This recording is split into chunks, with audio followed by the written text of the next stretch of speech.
Hello दोस्तों, आज मैं आप लोगों को क्लास सिक्स का साइंस लेके आया हूँ। समझे ना, क्लास 6 का साइंस लेके आया हूँ और चैप्टर का नाम है 13। चैप्टर संख्या 13 हो गया। चैप्टर संख्या कितना हो गया? 13। इससे पहले मैंने आपको 1 से लेके 12 तक सारा क्वेश्चन आंसर हम करवा दिया हूँ। आज 13 अध्याय को करने वाले हैं, जिसका नाम क्या है? प्रकाश। सुने ना, अगर आप पहली बार हमारे चैनल पर विजिट किए हैं तो आप हमारे चैनल को सब्सक्राइब जरूर कर लीजिए, ताकि आपको हर एक नोटिफिकेशन मिलता रहे। सुने, और आपको ये जानकारी होना चाहिए कि आपको इस चैनल के माध्यम से क्लास 6 से लेकर क्लास 12 तक की बेहतरीन तैयारी कराई जाएगी। समझे ना। अब देखिए, इस चैप्टर का नाम है प्रकाश। क्या नाम है? प्रकाश। देखिए, सबसे पहले हम लोग क्या करेंगे, पाठ में जो इंपॉर्टेंट क्वेश्चन थे ना, इंपॉर्टेंट पार्ट के बीच में जब आप पढ़िएगा उसके एक्सप्लेनेशन को, तो उसमें जो इंपॉर्टेंट क्वेश्चन आंसर था उसको हम करेंगे 2-4 को। उसके बाद क्या करेंगे, प्रश्न अभ्यास को कर लेंगे। और प्रश्न अभ्यास करने के बाद अगर आप कहते हैं तो इसके अलावा भी मैंने कुछ इंपॉर्टेंट क्वेश्चन आंसर बनाया है, वो भी मैं आपको करवा दूंगा। समझे ना, लेकिन आप कहिएगा तब। देखिए, सबसे पहले हम पाठ में कुछ आए विभिन्न प्रश्नों को देख लेते हैं। 5 हुआ है, उसके बाद क्या करेंगे, प्रश्न अभ्यास को देख लेंगे। तो आप हमारे साथ बने रहिए। समझे ना। देखिए, पहला क्वेश्चन क्या कहता है कि अंधेरे में किसी वस्तु को क्यों नहीं देख पाते हैं? तो आप कहिएगा क्योंकि किसी वस्तु को देखने के लिए हमें हमेशा प्रकाश की आवश्यकता होती है। हम प्रकाश के बिना किसी वस्तु को नहीं देख सकते। देखिए, हम जब किसी वस्तु को देखते हैं ना, जैसे ये सूर्य है, मान लो कि यहाँ पर कोई लड़का है, यहाँ पर क्या कोई लड़का है, समझे ना, यहाँ पर कोई लड़का है, समझे ना। अभी यहाँ पर खड़ा है, यहाँ पर क्या है, खड़ा है, समझे। तो हम मान लो कि हमको इस लड़का को देखना है, हमको इस लड़का को देखना है, और हम क्या करें, हम यहाँ पर खड़ा हैं, हम यहाँ पर खड़े हैं, समझे ना। तो इस लड़का को हम कैसे देख पाएंगे? कोई प्रकाश का किरण, यहाँ सूर्य से प्रकाश किरण आएगा, इस पर पड़ेगा और उसके बाद इस पर आएगा, समझे ना। मतलब किसी वस्तु से टकराकर प्रकाश किरण हमारे आंखों तक पहुँचती है, तब जाकर हम किसी वस्तु को देख पाते हैं, समझे। तो प्रकाश के बिना हम किसी वस्तु को नहीं देख पाएंगे, समझे ना।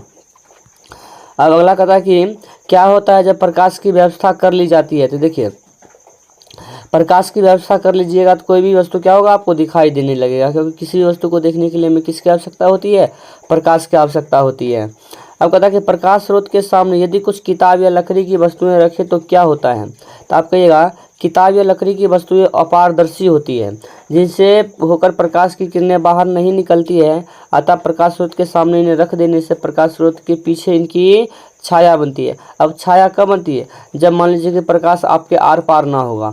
आप कभी शीशा का छाया बनते हुए देखे? कभी नहीं देखे होइएगा, समझे, क्योंकि उसमें प्रकाश आर पार हो जाता है। जैसे हम खड़े हैं तो प्रकाश बताइए हमारे आर पार होगा? नहीं होगा, तो हमारा क्या बन जाएगा? छाया बन जाएगा। क्या बन जाएगा? छाया बन जाएगा। अब कहता है क्या सूर्य के अतिरिक्त भी प्रकाश के स्रोत हैं? तो आप कहिएगा हाँ, सूर्य के अतिरिक्त भी प्रकाश के स्रोत हैं। जैसे देखो, लालटेन हो गया, बल्ब हो गया, आदि हो गया, सूर्य के अतिरिक्त प्रकाश के स्रोत हैं। जैसे लालटेन देखिए ना, बल्ब देखिए ना, दिया देखिए ना, दिया, उसके बाद भी बहुत चीज़ होते हैं। अब देखिए, अगला 5 नंबर क्वेश्चन कर रहा है, प्रकाश में यदि किसी अपारदर्शी वस्तु को रखे तो क्या उस वस्तु को वस्तु की तरह कोई आकृति दिखाई देगी?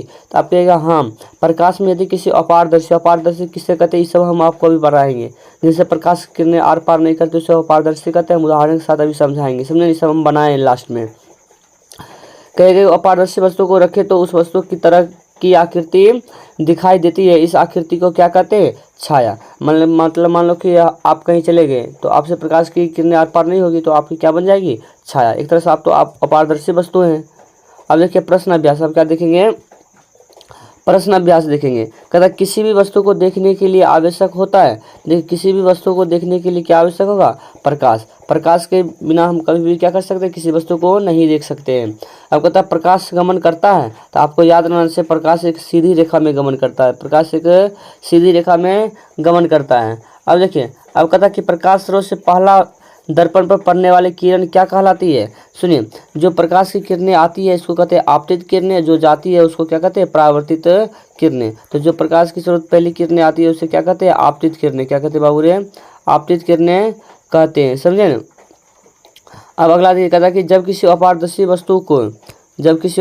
वस्तु को प्रकाश में रखते हैं तो वस्तु की दूसरी ओर प्रकाश नहीं जा पाता है, तो वस्तु अपनी तरह की आकृति बनाती है। उसे क्या कहते हैं? तो आपको पता होना चाहिए, उसे हम क्या कहते हैं? छाया। क्या कहते हैं? छाया। छाया दिखाई देता है, समझे ना। अब अगला देखिए, अगला क्या कहता है? कहता है कि छाया दिखाई दे सकती है। तो मतलब छाया कहाँ कहाँ दिखाई दे सकती है? दीवार पर भी दिखाई दे सकती है, पर्दे पर भी दिखाई दे सकती है, और उसके बाद ज़मीन पर भी दिखाई देती है। तो हो जाएगा क्या? उपरयुक्त सभी हो जाएगा। अब देखिए अब इसमें भरना है। देखिए 2 नंबर कोष्टक में भरना है। देखिए क्या कहता है कोष्टक में दिए गए शब्दों में से सही शब्द चुनकर खाली स्थान को भरिए। खाली स्थान को क्या करिए, भरिए। पहले अगर लकड़ी का टुकड़ा है तो आपको पता होना चाहिए कि लकड़ी का टुकड़ा जो होता है ना वो अपारदर्शी होता है। कैसा, अपारदर्शी। कहता है कांच का टुकड़ा। देखिए कांच का टुकड़ा क्या हो जाएगा, पारदर्शी हो जाएगा। क्या हो जाएगा, पारदर्शी। आपको तो दर्पण में डैश बनता है तो आपको पता होना चाहिए कि दर्पण में प्रतिबिंब बनता है। कहता है प्रकाश डैश रेखा में गमन करता है तो प्रकाश सीधी रेखा में गमन करता है। समझे। अब देखिए कहता प्रकाश तो बताइए। देखिए कहता किसी वस्तु को देखते हैं डैश के कारण, तो आपको पता होना चाहिए हम किसी वस्तु को देख पाते हैं किसके कारण, परावर्तन के कारण। किसके कारण देख पाते हैं, परावर्तन नहीं होगा तो हम किसी भी वस्तु को नहीं देख पाएंगे। आप कहिएगा परावर्तन क्या होता है। देखिए जब प्रकाश की किरण किसी वस्तु से टकरा कर अपने ही माध्यम में लौट जाती है तो उससे क्या कहते हैं, प्रकाश का परावर्तन कहते हैं। समझे ना। अब आइए 3 नंबर क्वेश्चन देखते हैं क्या कहता है। कहता है पारदर्शी, अपारदर्शी तथा पारभासी वस्तुओं के 3 उदाहरण दीजिए। तो आपके पारदर्शी वस्तु जैसे प्लेन, कांच, पॉलीथीन और सेलिफिन हो गया। पारदर्शी इससे मतलब क्या होता है, प्रकाश इस पार से उस पार चली जाती है, इसलिए हम क्या कहते हैं, इसे पारदर्शी पदार्थ कहते हैं। अब अपारदर्शी से लकड़ी का तख्ता हो गया, गत्ता हो गया, दीवार हो गई, सब पारदर्शी हो गया। अब देखिए पारभासी क्या होता है, जिसमें हल्का हल्का प्रकाश किरणें प्रवेश करती है और थोड़ा थोड़ा दिखाई देती है, सब क्या कहते हैं, पारभासी कहते हैं। जैसे धुआं हो गया और तेल लगा हुआ कागज हो गया, कोहरा हो गया, घिसा हुआ कांच हो गया। समझे। ये सब पारभासी पदार्थ के क्या है, उदाहरण है। अब देखिए 4 नंबर क्वेश्चन। कहता क्या अंधेरे में दर्पण के सामने आप अपना प्रतिबिंब देख सकते हैं, यदि नहीं तो क्यों। देखिए अंधेरे में तो नहीं देख सकते, इसको भाषा बना कैसे लिखिएगा, कहिएगा अंधेरे कमरे में दर्पण के सामने अपना प्रतिबिंब नहीं देख सकते हैं, कारण कि प्रकाश की अनुपस्थिति में दर्पण में बिंब का प्रतिबिंब नहीं बन सकता है। प्रकाश के अभाव में ना तो प्रकाश आपतित होती है और ना ही परावर्तित होती है, अतः इसी कारण हम अंधेरे कमरे में अपना प्रतिबिंब नहीं देख सकते हैं। कहता है छाया देकर किन किन वस्तुओं को पहचान सकते हैं, सूची बनाइए।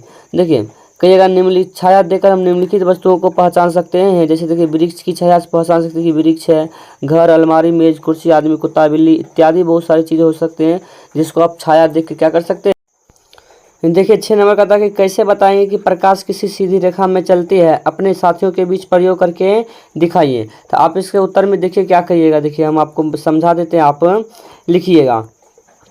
कहता एक पिन होल कैमरा बनाएंगे और उसमें होकर एक चलती मोमबत्ती को देखेंगे, मोमबत्ती का प्रतिबिंब उल्टा दिखाई देगा। समझे ना। इससे सिद्ध होता है कि प्रकाश की किरणें सीधी रेखा में गमन करती है।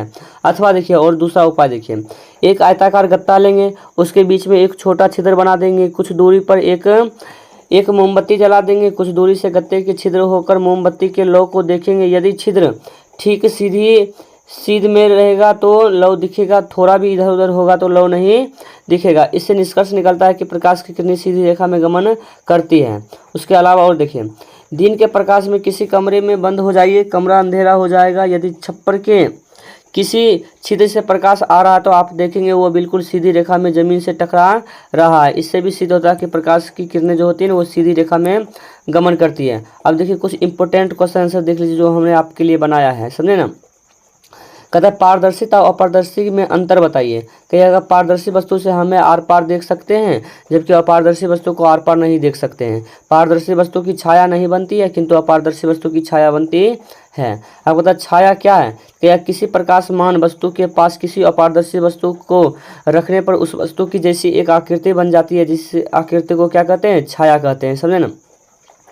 अब कहता है प्रतिबिंब किसे कहते हैं, तो आप कहेगा प्रतिबिंब किसी बिंब का दर्पण में बनने वाली आकृति को प्रतिबिंब कहते हैं। प्रतिबिंब दर्पण से उतनी ही दूरी पर बनता है जितनी दूरी पर बिंब रखा जाता है। तो आप दर्पण से जितनी दूरी पर रहिएगा उतनी ही दूरी पर क्या बनेगा, आपका प्रतिबिंब बनेगा। लास्ट एवं आखिरी क्वेश्चन देखिए क्या कहता है। कहता है क्या आप कोई ऐसी आकृति बनाने के बारे में सोच सकते हैं जो एक ढंग से रखी जाने पर वृत्ताकार छाया बनाए और दूसरे ढंग से रखी जाने पर आयताकार छाया बनाए। तो आपके हाँ, पावकित आकृति एक ऐसी आकृति है जिसे एक ढंग से रखने पर वृत्ताकार छाया बनता है और दूसरे ढंग से रखने पर आयताकार छाया बनता है। आपका यह चैप्टर यहीं खत्म होता है। अगर आपको यह वीडियो अच्छा लगा है और क्वेश्चन से आपको समझ आया तो आप हमारे चैनल को सब्सक्राइब करिए तथा कमेंट करके हमको ज़रूर बताइए कि आपको यह वीडियो कैसे लगा, क्योंकि आपके एक सपोर्ट से हमारा हौसला बढ़ता है और हम आपके लिए ऐसे ही वीडियो बनाते रहेंगे। धन्यवाद। Thanks for watching.